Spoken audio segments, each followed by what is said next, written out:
east of Scotland. As we go through daylight hours today, we'll continue with that rain affecting the northeast of Scotland, maybe turning wintry in some of the hills, and it will eventually improve and retreat to the far northeast as we go through the day, especially so into the Northern Isles.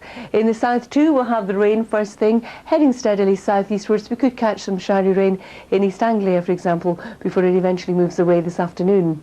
For the rest of it this morning, any mist or patchy fog should clear quite nicely, and then a lot of dry and bright weather, even some sunshine coming through. And for most of us away from the northeast of Scotland, it shouldn't be too bad an afternoon at all with some sunshine, but still the risk of 1 or 2 showers into the west.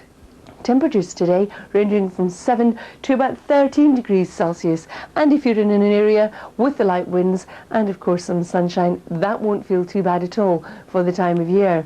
Now by the time we get to Monday, we'll start to see some signs of rain sweeping into the southwest of England, then into Wales, and it's going to be steadily marching northwards and eastwards. So after a dry and bright start in many eastern areas, we'll see some more cloud encroach as our system bringing the rain approaches. Windy too, especially out to the west as we go through the course of the day. Then for Tuesday, cloudy and wet, some rain around, and as we saw, as our low pressure pushes in, the winds are going to strengthen, and in exposed areas we could well see some gales. That's it from me. I'll leave you with the summary.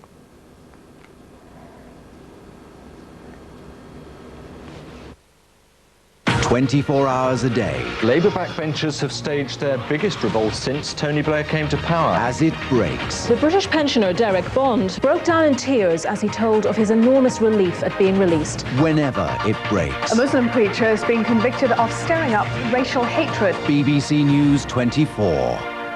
Nelson Mandela is many things to the outside world. I was expert in exploding bombs. If any man on earth has earned the right to speak his mind, Mandela has. But few have ever seen the man on the inside. He's got an incredible sense of humor. Until now. Doesn't realize how big he has become. He was vibrant and warm and friendly and naughty. He makes you feel like you're the only one in that room. Mandela, the living legend, starts Wednesday at 9 on BBC One.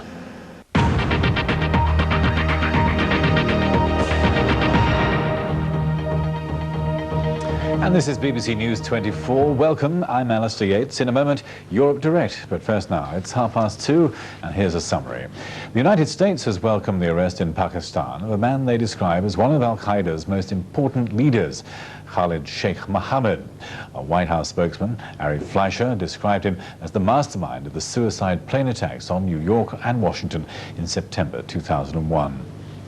A spokesman for the United Nations says that Iraq has destroyed the first 4 of its Asamud 2 missiles. The UN weapons inspectors ordered their destruction because their range exceeds limits set by the UN. The operation was supervised by the United Nations at a base north of Baghdad. The Turkish parliament has failed to approve American plans to deploy more than 60,000 US troops in the country in preparation for any war on Iraq. A parliamentary vote fell just short of the majority needed for the resolution to have legal force. The Turkish government is due to meet later today to discuss what to do next. The Ulster Unionist leader David Trimble says he wants devolution restored to Northern Ireland, but the onus is on the IRA to act decisively. Speaking after his party's AGM in Belfast, Mr. Trimble told journalists that Republicans must declare their war is over and start open decommissioning. A mother and her 4-year-old daughter have been killed in a house fire in West Lothian. 2 other children are critically ill in hospital after the fire broke out in the downstairs bedroom of a 2-story house in Blackburn. The police say there are no suspicious circumstances. Help the Aged has accused the government of failing to tackle pensioner poverty since it came to power. The charity called on the government to commit to ending poverty for retired people in the way that it has for children. Launching its Stop Pensioner Poverty Now campaign, it's called for clear targets to be set, aimed at ensuring pensioners claim all the benefits they're entitled to.